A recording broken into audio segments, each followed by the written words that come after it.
A horas de su asunción, el 2 de enero, el mandatario trasladó toda la problemática vinculada al reclamo de tierras indígenas al Ministerio de Agricultura.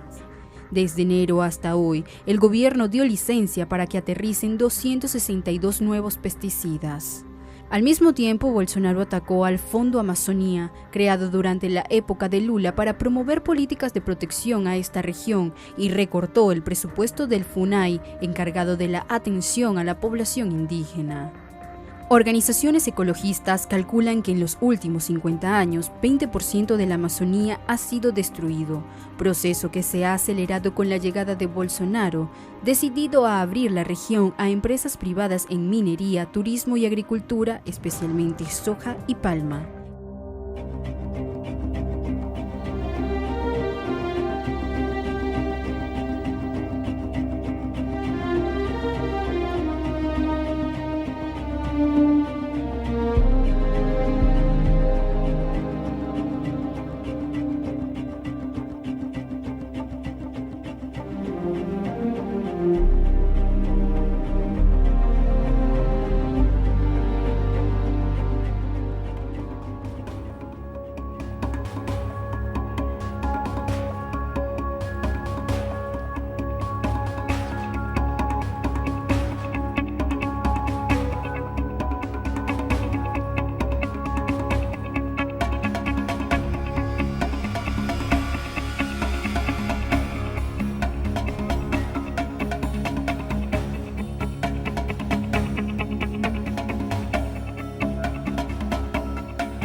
Es brennt immer in den Monaten von August bis Ende Oktober. Das ist in Amazonien die Trockenzeit. Da werden die Brände gelegt. Man muss wissen, dass es keine natürlichen Feuer gibt in Amazonien. Also Selbstentzündungen, wie es sie in anderen Wäldern, in anderen Regionen der Welt gibt, sind in Amazonien nicht möglich. Die Brände sind eigentlich nur Ausdruck eines tiefergehenden Problems. Das ist nämlich das Landgrabbing. Also Farmer besetzen dort Land, meist illegal. Dann gehen sie dorthin mit großen Traktoren, mit riesigen Eisenketten und roden erstmal die Bäume, lassen die dann dort monatelang liegen oder ein paar Wochen liegen, bis das erstmal angetrocknet ist, und dann legen sie Feuer. Das geht eben in der Trockenzeit besser, und anschließend wird das abgebrannte Land verseucht mit Grassamen und dann werden die Rinder draufgetrieben. Die Endabnehmer profitieren natürlich davon, weil es dadurch mehr Rindfleisch gibt, was auf den Markt kommt. Woher das kommt, ist schwer zu kontrollieren am Ende. Das geht häufig oder zum großen Teil in den Export und eben auch sehr viel nach Deutschland und nach Europa im Allgemeinen. Das ist sehr, sehr häufig illegal. Immer mehr finden diese Rodungen und diese Brände statt in Schutzgebieten, die bisher weitgehend verschont geblieben waren. Ja, also das, was legal bewirtschaftet werden konnte, das hat man jahrzehntelang ausgenutzt.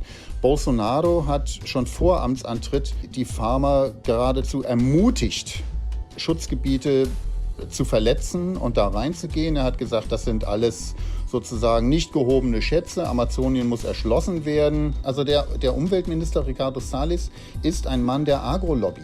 Der hat überhaupt kein Interesse daran, die Umwelt zu schützen. Der hat ein ausschließliches Interesse daran, die Farmer mit zusätzlichen Einkommen zu versorgen, sozusagen.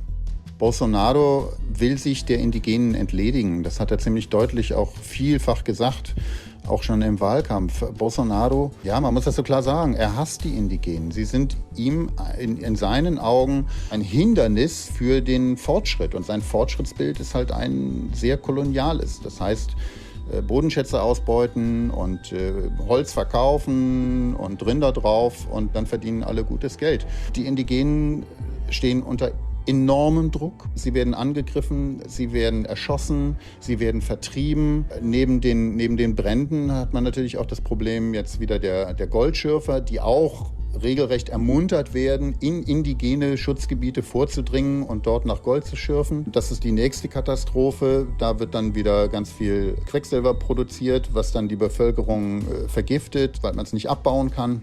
Das ist eine Katastrophe mit Ansage. Der Feuerring, der schließt sich ja von Süden her immer weiter um Amazonien rum. Erst holt man das Holz raus, dann brennt man das, was übrig ist, ab. Dann kommen die Rinder. Und wenn also das Gras für die Rinder sozusagen nicht mehr wächst, dann kommt das Soja hinterher mit sehr viel Chemie, häufig aus deutscher Produktion. Bayer macht wunderbare Geschäfte in Brasilien. Monsanto war schon immer ganz groß dort. Und ja, und dann kommt das Soja, und das Soja, das wird dann unter anderem in die EU exportiert. Innerhalb der EU sind wir Deutschen größter Einzelabnehmer für brasilianisches Soja, was fast immer genmanipuliertes Soja ist. Und das landet dann in deutschen Schweinemägen und deutschen Rindermägen. Deshalb ist es auch so wichtig, dass der Vertrag zwischen der EU und dem Mercosur so in dieser Form nicht unterzeichnet wird. Und ich hoffe, dass auch die Bundesregierung darauf reagiert, denn schließlich sind wir in Deutschland diejenigen, die am meisten von diesem Soja importieren. Im Grunde müssten die Brasilianer ein Impeachment für Bolsonaro in die Wege leiten. Der Mann agiert permanent gegen Recht und Gesetz und die Verfassung. Não destruição, né? Isso é que nós desejamos mais aqui. Essas aves, tudo elas tinham vida. E nós, o nosso esforço é de proteger. Se for preciso, por essa floresta, eu poderia derramar até a minha última gota de sangue.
Bolsonaro entregó a los estados imperialistas una oportunidad de oro, la oportunidad para volver a poner sobre la mesa el tema de la internacionalización de la Amazonía. Los crímenes ambientales, los atropellos ambientales contra los indígenas, en favor del agronegocio, en favor de la industria extractivista, todos esos crímenes que Bolsonaro está cometiendo en la Amazonía, abrió las puertas para ese tipo de oportunismo de Macron. Hay que tener ojo sobre la actitud de Francia y de otros estados imperialistas, que claro, se aprovechan. Francia, Alemania o Finlandia o Irlanda no inventaron el pretexto les fue fornecido, les fue presentado por la política que conduce Bolsonaro en relación a la Amazonía. Acusan el tema medioambiental, pero nosotros todos sabemos que por detrás de esas acusaciones está siempre un objetivo de internacionalización, de poner bajo su control directo o indirecto la Amazonía latinoamericana.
Bereits mit 15 Jahren gehörte der junge Joshua Wong zu einer Gruppe von Schüleraktivisten, die in Hongkong gegen die Beeinflussung der Lehrpläne durch die chinesische Regierung demonstrierten. 2 Jahre später, im Jahre 2014, wurde Wong Symbol der aufkeimenden lokalen Protestbewegung, die bei den Umbrella-Protesten gegen den chinesischen Einfluss demonstrierten. Vor allem westliche Medien machten den schüchtern aussehenden 17-Jährigen zum Gesicht der Protestbewegung. Spätestens 2015 begann die Karriere des westlichen Einflussagenten Wong. Nachdem Wong vom Time Magazine zum einflussreichsten Teenager des Jahres 2014 ernannt wurde, wurde Wong nun auch offiziell in Washington und den mit der US-Regierung assoziierten Thinktanks und Vorfeldorganisationen herumgereicht.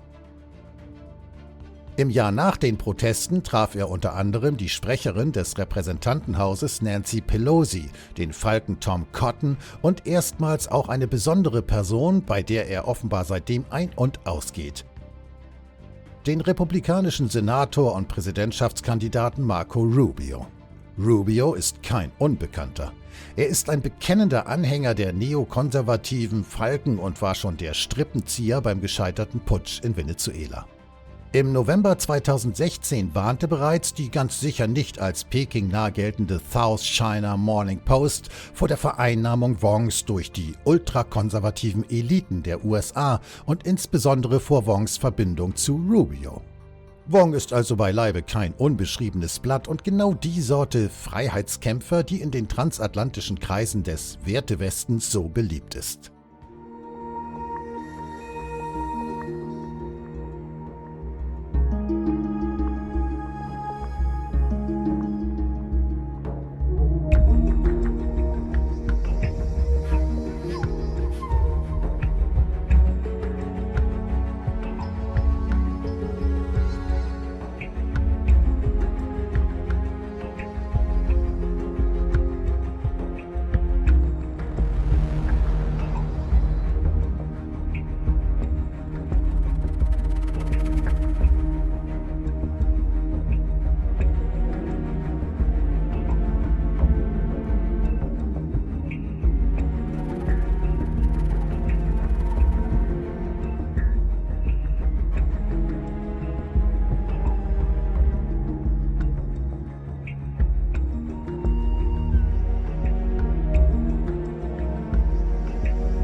The Hong Kong rioters have gone so far as to produce and disseminate a veritable urban warfare manual describing in detail the division of labour between the close combat fighters, ranged weapon fighters, as well as various support roles. Their plan A appears to be, as cynical as this may sound, to provoke bloodshed by inducing local law enforcement to use firearms against the rioters. The rioters' awareness of their foreign audience was made plain by the displays of US flags, as well as the flags associated with Hong Kong's British colonial past. From the US perspective, crippling Hong Kong economically would inflict serious damage on China's economy and also badly dent its political image. Further complicating matters for Beijing is the Western powers, and principally the US, its interest in using Hong Kong as an instrument in the gradually escalating confrontation between East and West. Entirely unsurprisingly, Western governments and media wholeheartedly endorsed the protests while turning a blind eye to the increasing violence perpetrated by Hong Kong's urban warriors. It's not difficult to predict what kind of Western reaction would follow. Sanctions on Hong Kong officials, financial institutions, perhaps even on top Chinese leadership. It's evident that the Trump administration is raring for a pretext to break as many ties between the United States and China as possible, and also to force third countries, most notably the states of the European Union, to choose continued economic integration with the United States or with China, but not with both.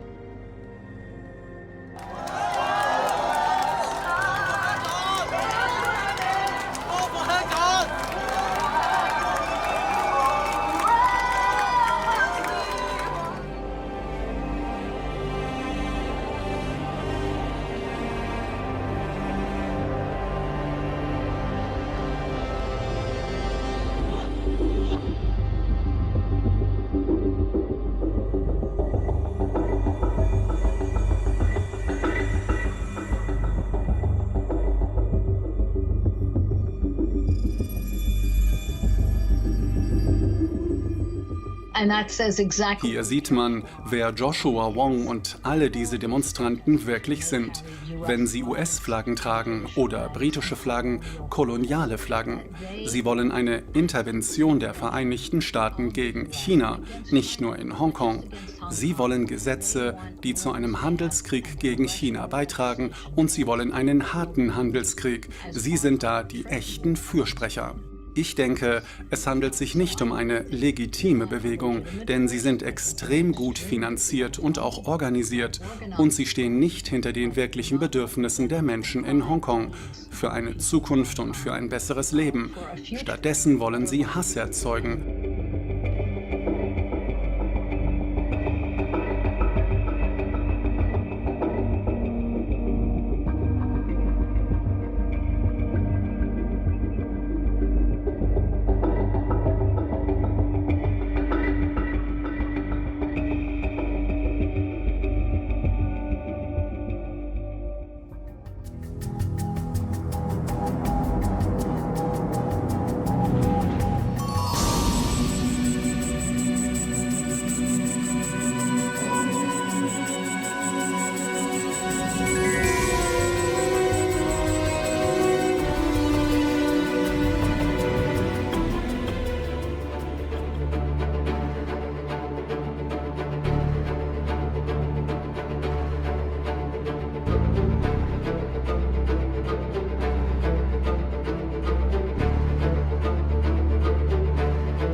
The United States has a strong military presence in the Persian Gulf. They have many naval ships. They have many bases. Western countries have bases.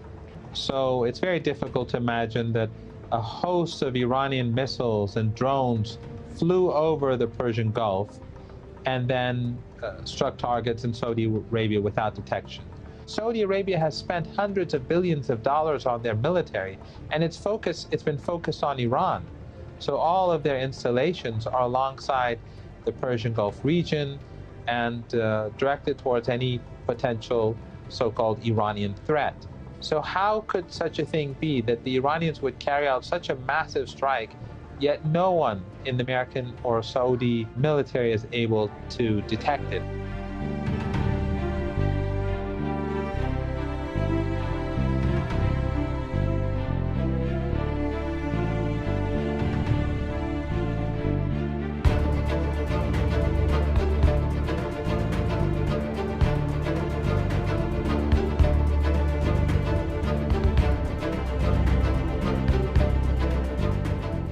Haben die jemenitischen Rebellen ein Interesse daran, das zu tun? Hätten die durchaus, könnte man denen zutrauen. Haben sie die technischen Möglichkeiten, das so zu machen? Mehr als fragwürdig. Noch dazu, wenn die Amerikaner und Saudis das tun, was ihre Aufgabe wäre, nämlich den Luftraum zu überwachen, was sie natürlich auch tun. Wie sieht es mit dem Iran aus? Hat der ein Interesse daran? Nun, zornig sind die allemal, aber sind die so wahnsinnig, jetzt zu sagen, hey, bitte greift uns an, attackiert uns, führt einen Krieg gegen uns? Und zwar möglichst, solange wir noch nicht so weit hochgerüstet sind, was die Kerntechnologie angeht. Nicht so sehr wahrscheinlich. Bleibt die Frage, ja, wer kann es denn sonst noch gewesen sein? Die Frage müssen wir uns stellen, beantworten kann ich sie Ihnen auch nicht. Wenn es zu einem Ölkrieg kommt zwischen Iran und Saudi-Arabien, möglicherweise mit einer Schließung der Straße von Hormuz, dann sehen wir dreistellige Ölpreise. Dann lohnt sich auch amerikanisches Frackingöl. Dann lohnt sich das auch für alle, die außerhalb dieser Straße von Hormuz sind, ihr Öl loszuwerden. Also, das wirft mehr Fragen auf als Antworten, würde ich sagen.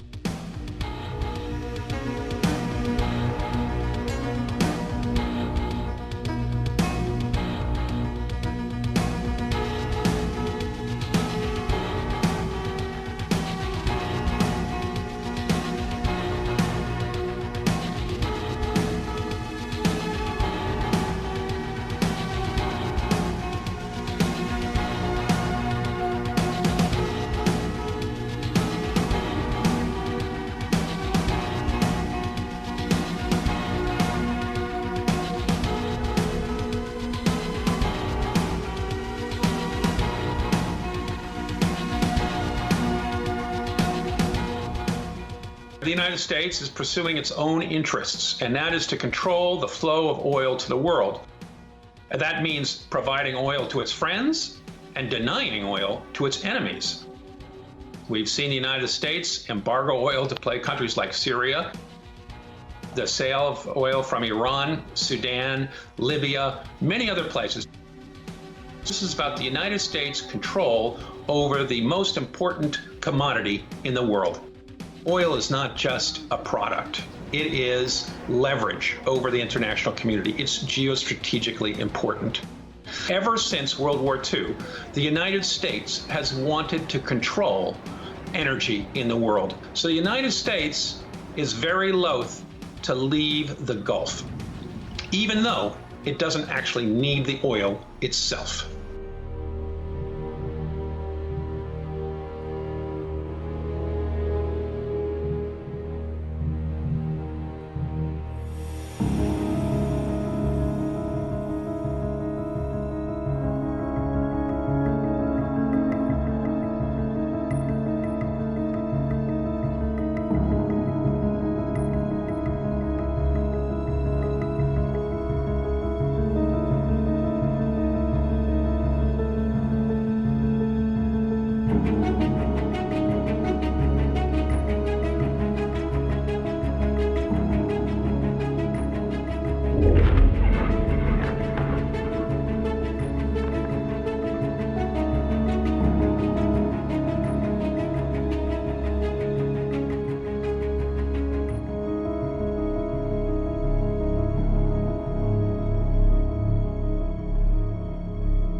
Votar en Navidad y acompañado del Belén, hecho.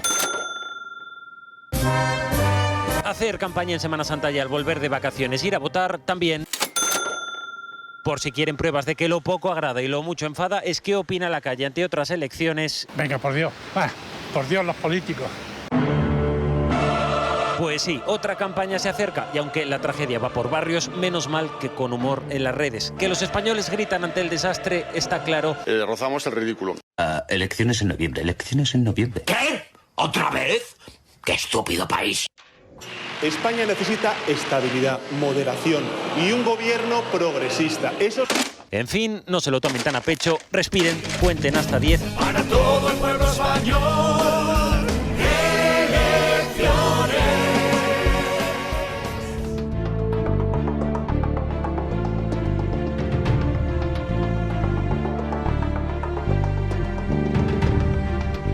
Que un político conocido internacionalmente se tome fotos con paramilitares armados en una zona con amplia presencia del narcotráfico sería un escándalo en todos los grandes medios del mundo.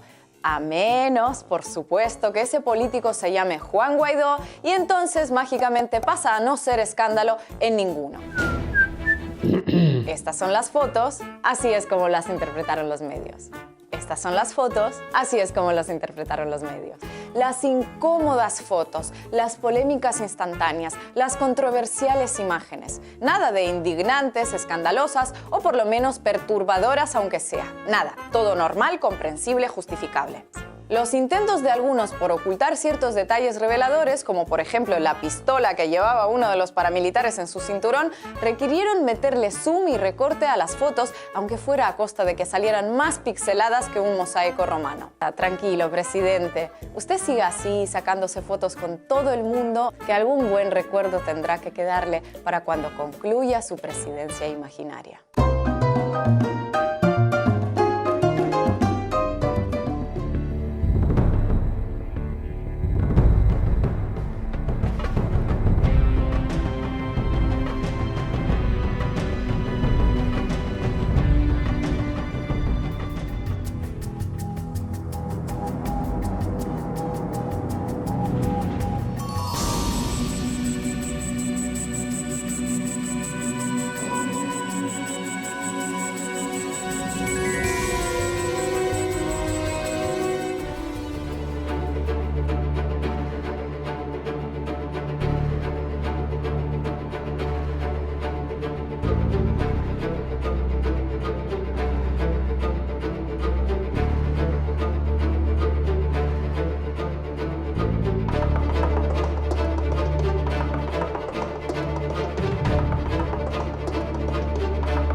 Suicide is very, very common in prison, but this particular facility has only had one suicide over the past 40 years.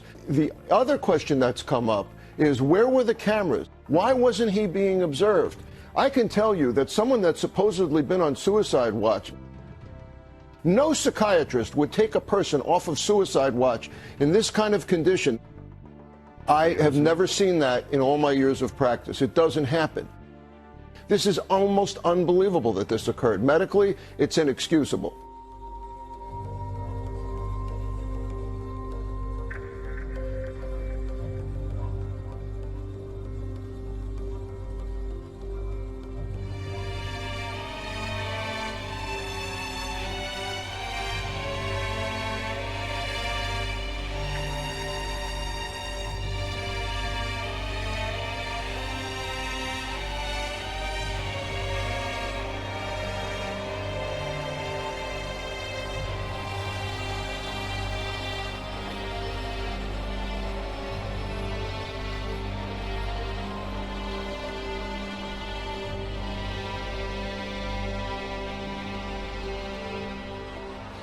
Attending exclusive parties, buying private islands, and living in lavish overseas mansions. This was the life of Jeffrey Epstein in the late 90s. Epstein once described himself as a collector of famous friends. Donald Trump reportedly attended several of those parties. This video shows them together at Trump's Mar-a-Lago resort in 1992. Trump told a New York Magazine journalist Epstein was a terrific guy, that he likes beautiful women as much as I do, and many of them are on the younger side. But he gave a less glowing appraisal just last month. I was not a fan of Jeffrey Epstein. I didn't want anything to do with him. That was many, many years ago. A previous US president appears to have had a closer connection. Epstein attended several fundraising dinners for Bill Clinton. A Washington Post examination of flight logs revealed Bill Clinton took 27 flights on Epstein's private plane. While making millions and mingling with the powerful, Jeffrey Epstein was also preying on the vulnerable. His depraved activities, confirmed and alleged, first came to light in 2008 in Florida. Investigators identified at least 40 alleged victims, among them Virginia Roberts Giuffre. Mrs. Giuffre claims she was lent out to prominent figures, including the man pictured with his hand on her 17-year-old waist in 2001.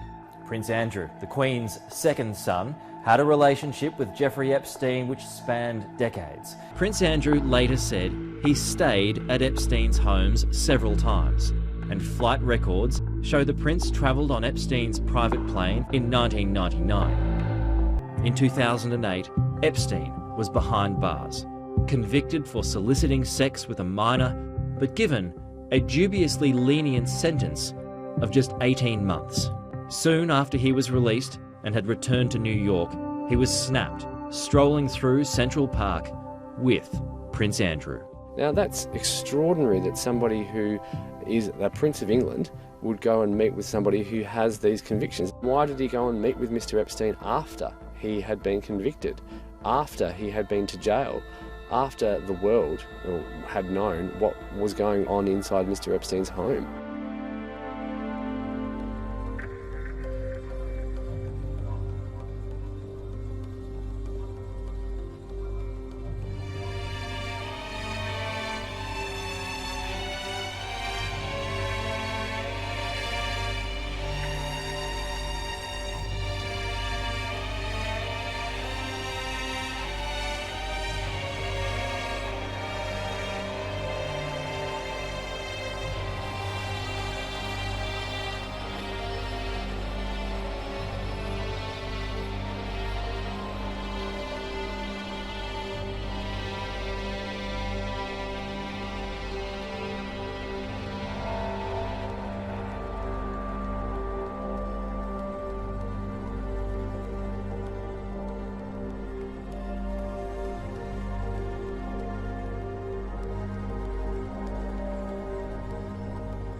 What really happened at Epstein's Island? There's one person who knows all those answers. Her name is Ghislaine Maxwell.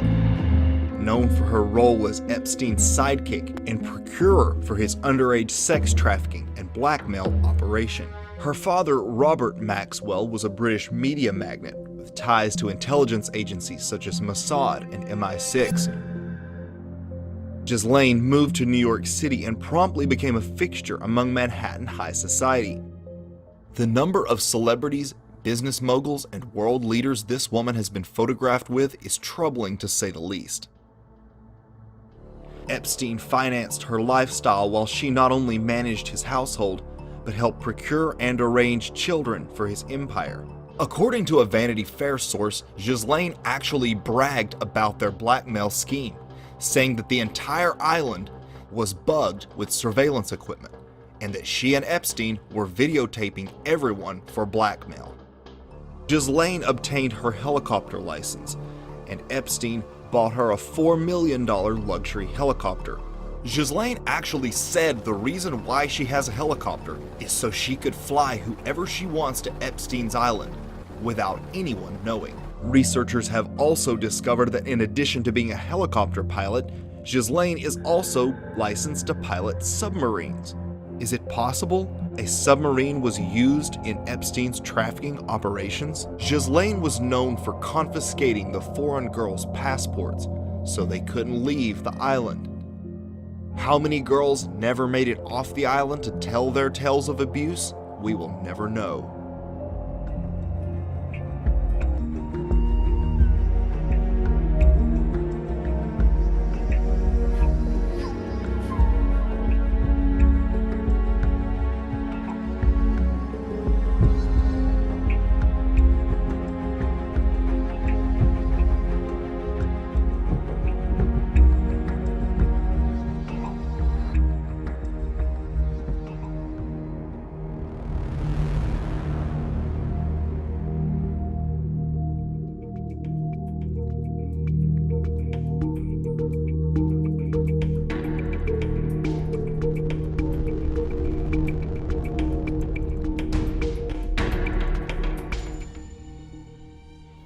If you look at the people close to Jeffrey Epstein, there's several figures that were very close to him that stand out. These include people like Ehud Barak, former Prime Minister of Israel.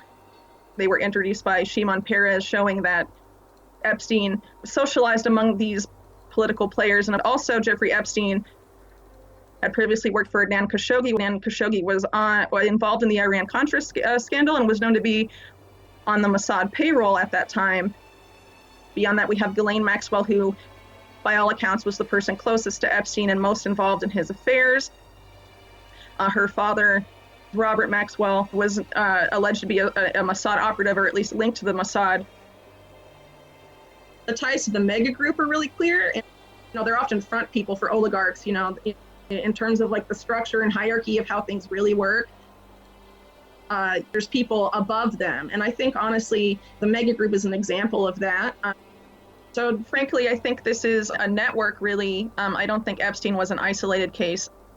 He wasn't just doing this to satisfy his own twisted appetites, as it were. He was doing this for power, and he admitted as much, and he also admitted, as did Ghislaine Maxwell, that they were acquiring dirt on powerful people. If it's ties to intelligence, and you look at the history of these type of operations and the people that surrounded Jeffrey Epstein, to me, it appears to be this network involving organized crime, the CIA, and elements of the Mossad.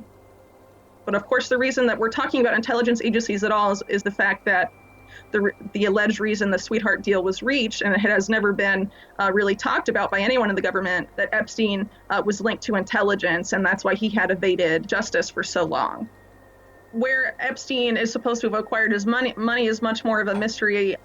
He was supposed to have been involved in Wall Street and trading, but after all these charges came out, a lot of people on Wall Street said they'd never heard of his firm.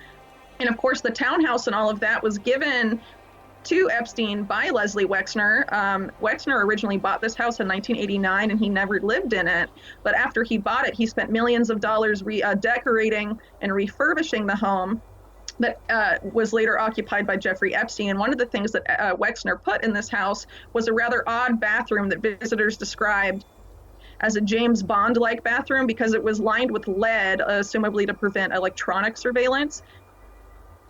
And if you open the cabinets in this bathroom, there was closed-circuit TV and recording devices and other things of that nature. So given what Epstein was known to have done in that New York residence and in other residences, it's quite interesting that he was given a house that had been fitted with this type of equipment in advance, and it was given to him for free, which to me suggests that he wasn't the billionaire that he was made out to be. It was more that he was given the appearance of having been a billionaire, and his money was coming from somewhere else. To me, it really shows that Epstein was carrying on an operation that he did not invent. This is something that did not begin and did not end with him.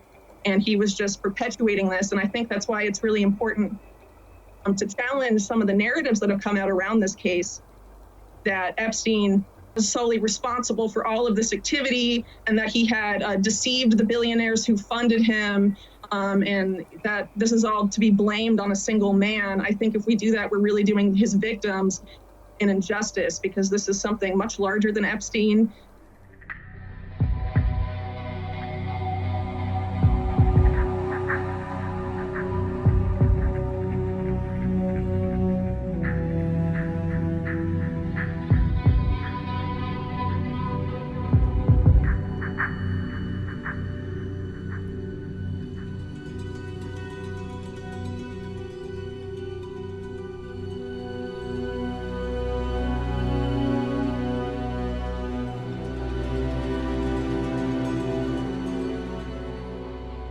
What we're looking at with Epstein are gateways to a global cesspit of paedophilia and also Satanism.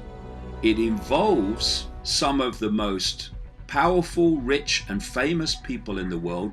What this ring does from its controlling core is to use paedophilia to compromise people it wants to control, be they presidents or prime ministers or anyone of political and other influence who can make decisions that this cabal wants them to make to advance its agenda. And this blackmail operation is a speciality of the Israeli intelligence operation Mossad, as it is with the CIA and British intelligence. Now, Epstein was Jewish and a Zionist, and had big connections to Israeli politicians, to the military, and to the intelligence community. It also involves this web connecting to Epstein, something called the mega group. And this mega group connects us into Donald Trump, also at least one time friend of Epstein. When you work for the ring and serve the ring will watch your back until you become a danger to the ring because of your exposure. Then one of two things happens. You're either taken out or you disappear. You might disappear through a faked death and you live out your life under another identity. And there are some people who are saying that Epstein is not dead, that this whole thing was a hoax to get him out, and so he didn't have to appear in court and all the beans might be spilled on the rich and famous. Mossad, the CIA, have a stunning history of taking out people who become a problem to them. This world is nothing like we think it is.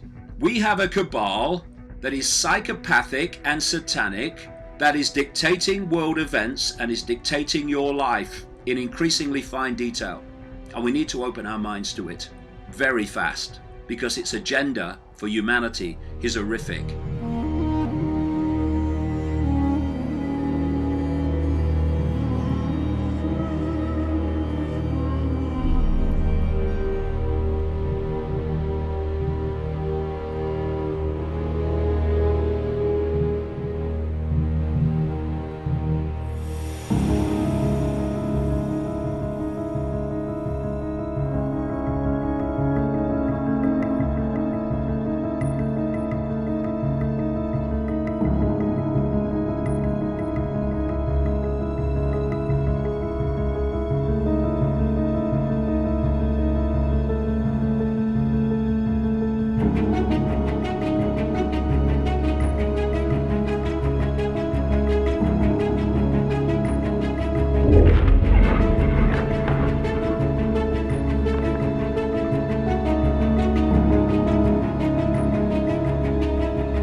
Un objeto volador no identificado sale del cráter y se aleja lentamente.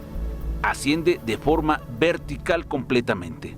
Es importante destacar que el objeto, al ascender, se observa por delante de los vapores y gases que en esos momentos está emitiendo el volcán.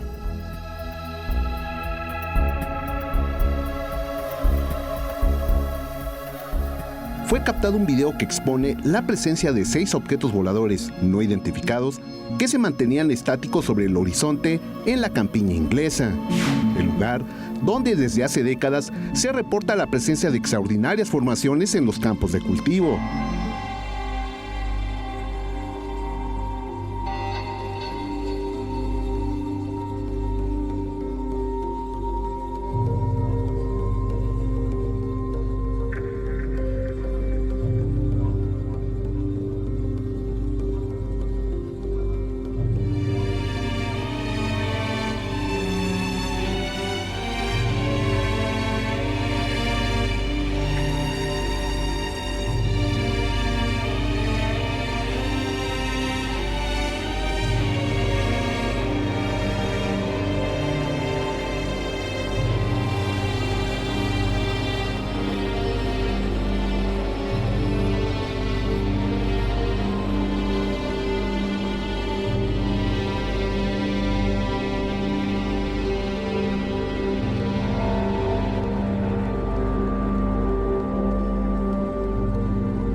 healers.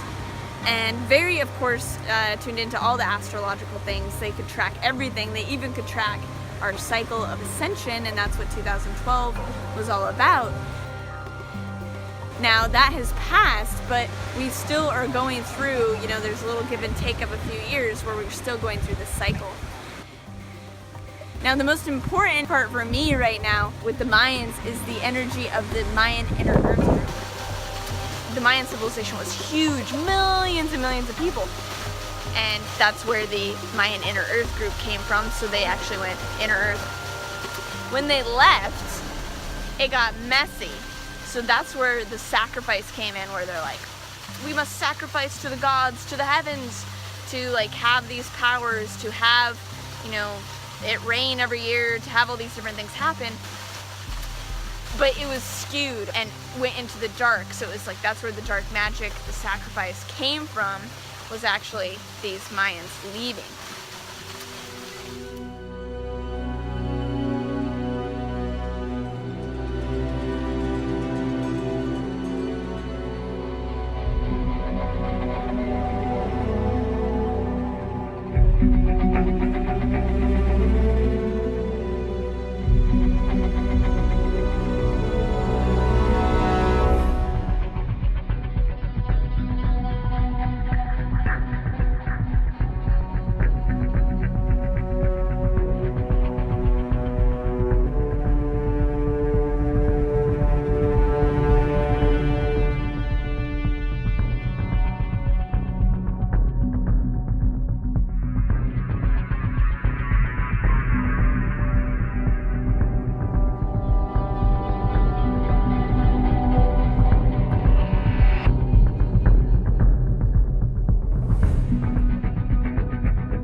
Every ancient culture shares legends about interactions with subterranean races, no matter which continent they originate from.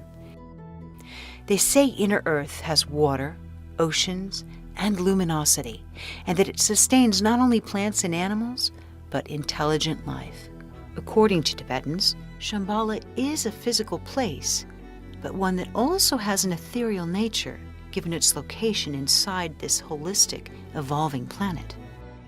True Buddhists fervently believe in this subterranean empire, which they say has millions of inhabitants and many cities, including the capital, Shambhala, where a supreme ruler dwells. They believe that they've been there for thousands of years, sheltering humanity since the terrestrial cataclysms.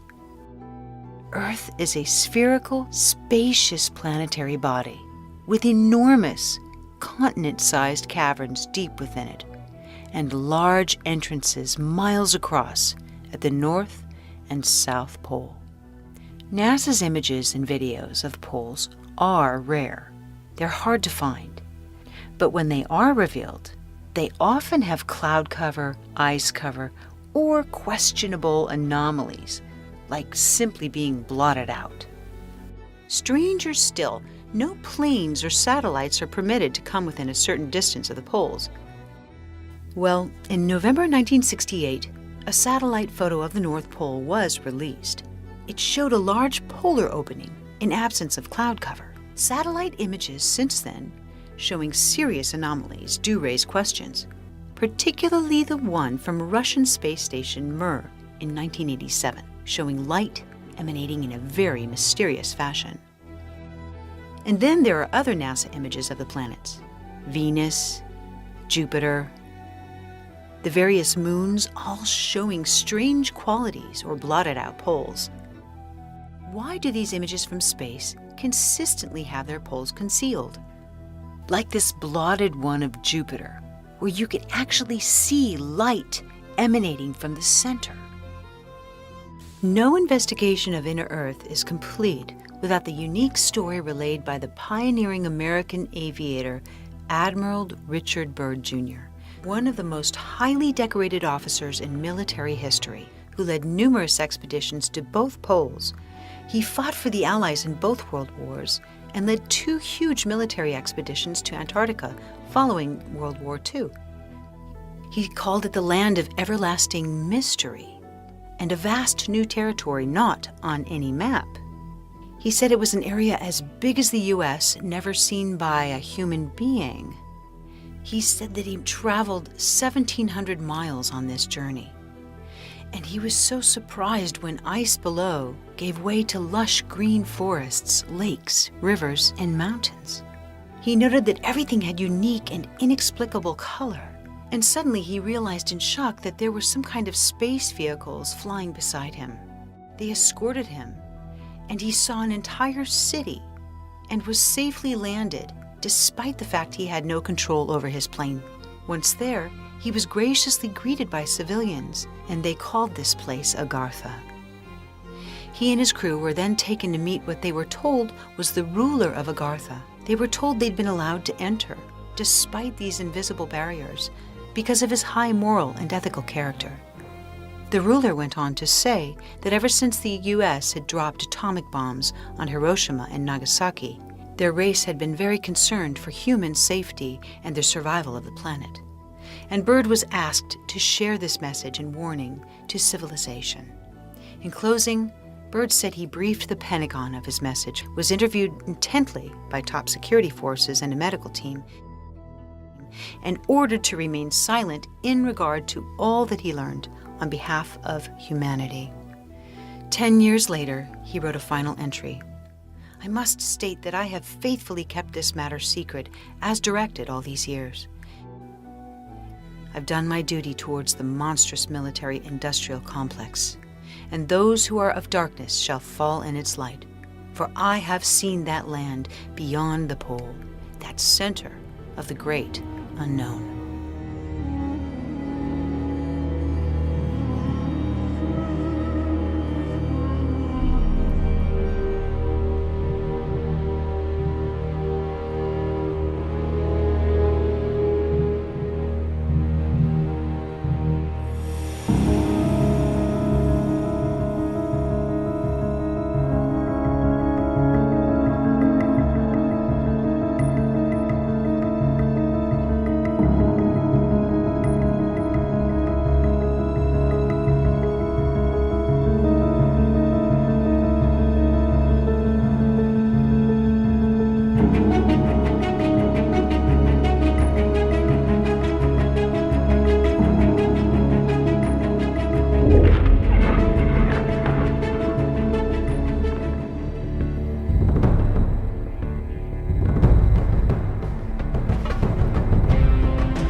When I was in school, I was taught the brain is the master organ in the body, and of course the brain's important.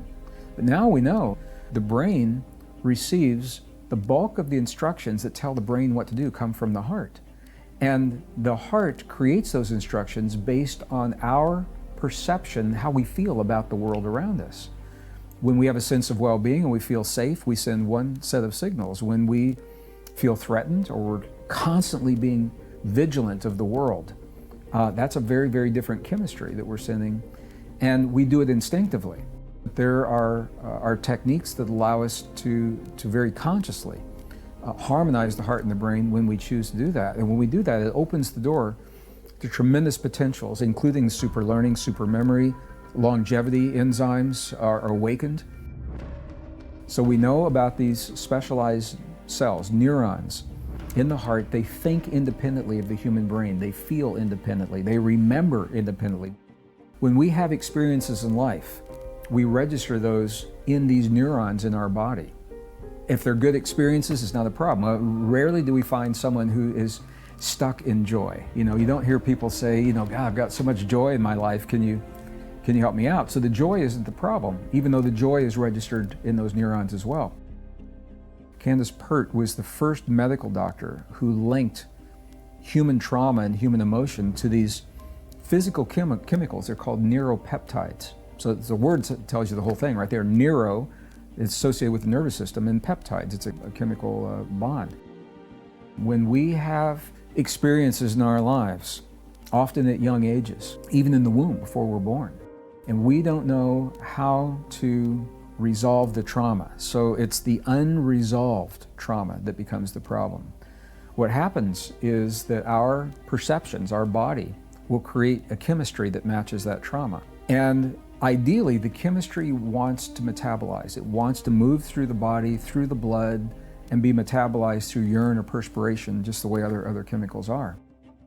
But if we have not resolved the trauma, then our body will store the neuropeptides in an organ and keep it for us until we have learned to resolve or to free that chemical to allow it to move forward. If you don't know that those neuropeptides are in the organs and decades pass, then they will let you know sometimes by creating what we call illness or disease. They'll show up as a condition of inflammation initially, and the inflammation, if it's not addressed, can lead to something else. It's not the hurt is bad, that's not the problem, it's unresolved hurt.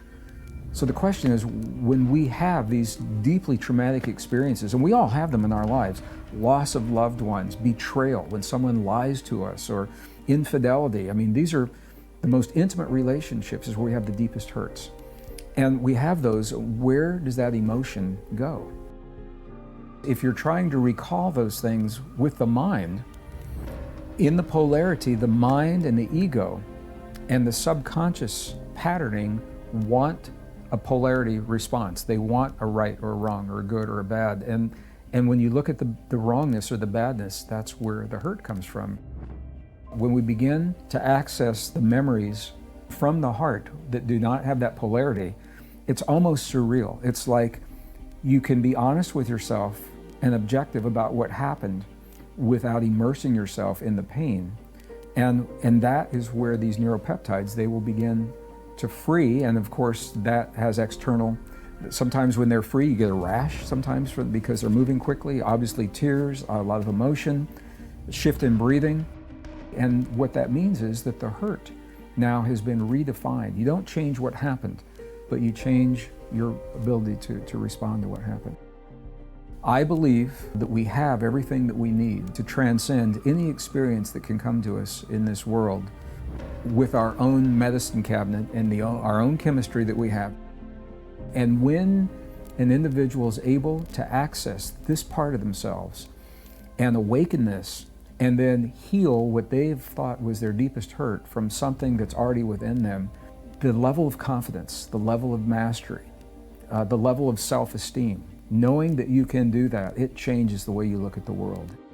And it allows us to live and love much more freely without feeling a dependence on anything, that we need something to get us through this. And it changes the way we think about ourselves in life.